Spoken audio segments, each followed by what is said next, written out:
wasn't expecting that, but as I was going, I could see a little shadow line there. There's still a little tiny gap on this spot. Maybe shifting this clamp might help.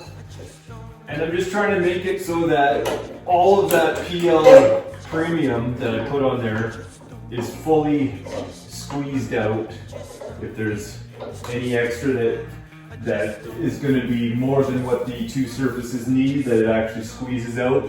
PL Premium is actually pretty easy to just do a couple cuts and pull that whole piece out. You don't want to wait till it's totally dry, but you can do it when it's like sort of dry, and it's a pretty easy glue to do that too. So I'm pretty happy with this. Unfortunately, I wanted to do them both at the same time. That's not going to happen. That's why I pulled all these C-clamps out, thinking I'd be able to do that.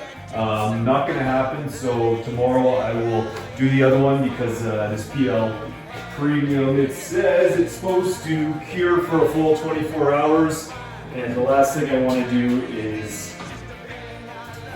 pop these clamps off and then have this piece of ash not actually stick down. I had no issues on the other piece of Ikea, but obviously I didn't have a big one, and I didn't have one that had some stresses within the cell structure of the wood bowing it like these ones do, right? You can see that. So I'm going to take my time, do this in multiple steps, and just to make sure that I get the best possible outcome. The other stuff that you saw me doing there was mostly just sanding. I just cleaned up a little bit of any glue squeeze out that I had with the chisel, and then quickly sand it again.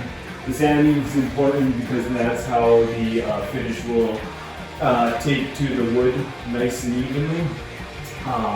That's about it. So wait 24 hours, I pop these things off, and I do the other side. I'm not going to bother filming that, so when we get back together for the next one, we'll be looking at doing the finish on this on the base of this thing, and then flipping it over and seeing what the heck it looks like. Pretty excited. Hope you guys enjoy.